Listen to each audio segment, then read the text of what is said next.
Good day guys, and welcome back to my YouTube channel, Ride TV.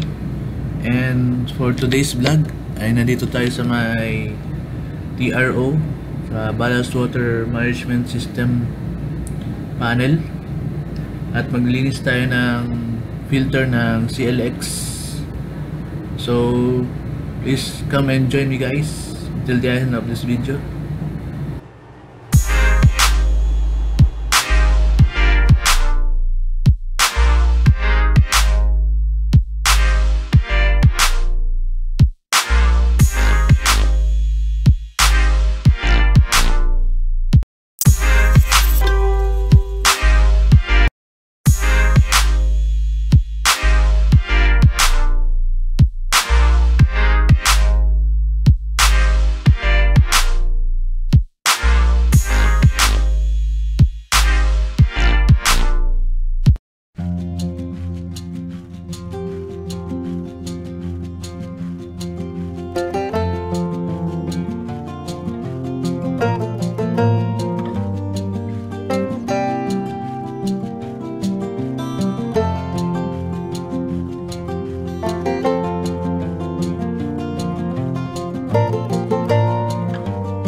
Yan guys, mag-uumpisa na tayo magtanggal ng filter.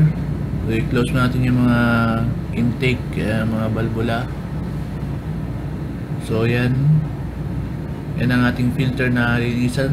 Nakita nyo guys, madumi yan at medyo matigas pala.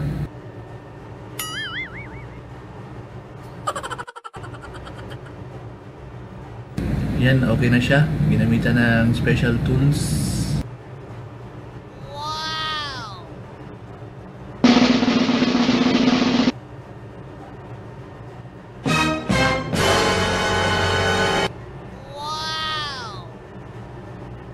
Yun siya guys, ang ating kailangan linisan. Tanggalin yan, at pag nalinis na is kailangan nang ibalik, and good for another operation. A few inches later.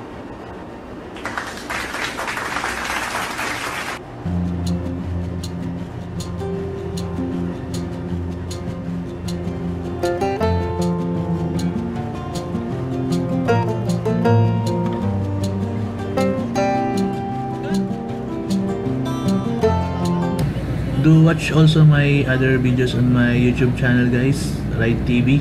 Comment if you have something in mind or suggestions, and please follow and share and subscribe na rin guys.